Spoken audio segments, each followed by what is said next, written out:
You will need oil, half a cup of salt, full cup of sugar, 3/4 gallon of water, and 3 ounces of yeast. Then, once you have all your materials, you then combine them all into one little pan, just like I am doing in the video.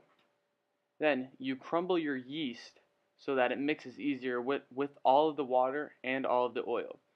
Then you add in the water, just like I'm doing.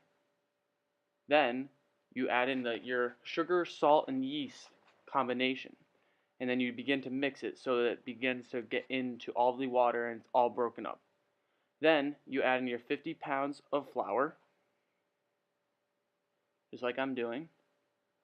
Then, once you get all of the flour in there and it's all put together, you can then mix it for 13 minutes until it becomes a whole solid.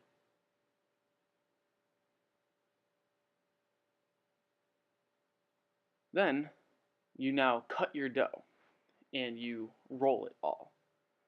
At Two Guys from Italy, we weigh our dough at 22 ounces, so that is perfect for a large pizza dough.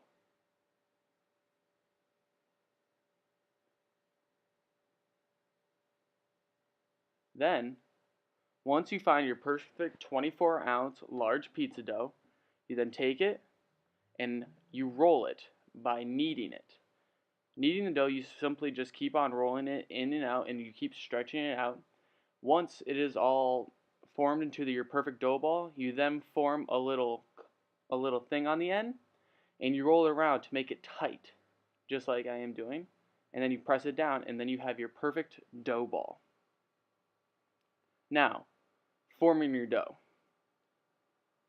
The first step in doing this is getting your dough out of the dough tray, and then flouring it down, and then you begin to form your crust. You want to be very careful to not touch the middle, because if you touch the middle of the pizza will begin to be too thin and it won't be able to hold all of your toppings that you put onto it. Then you use your fingers to begin to slowly stretch it out, and then using your hands in a clockwise formation, spin it around.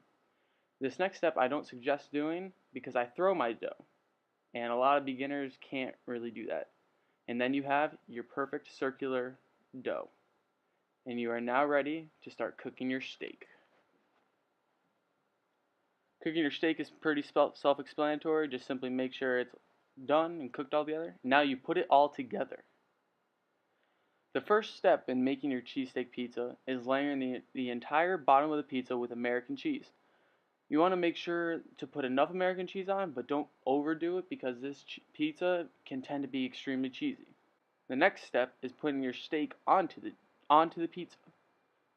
Once all of your steak is on there, you want to make sure it is all the way out to the edges, and make sure you get all that extra good juice on there. It just adds to the flavor. And now you will add your steak seasoning onto the pizza.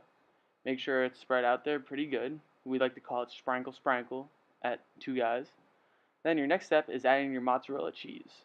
You don't want to put too much mozzarella cheese on any pizza, but you do, however, want to make sure it's all the way out to the edges, because nobody wants a pizza with no toppings all the way out to the crust. And then you add in a little oregano and Parmesan, sprinkle on top.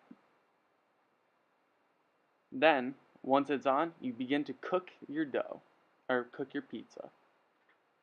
At Two Guys, we cook our pizzas for 6 minutes on a conveyor belt at 495 degrees.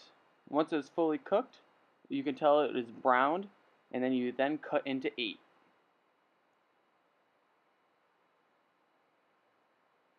And there is your perfect cheesesteak pizza.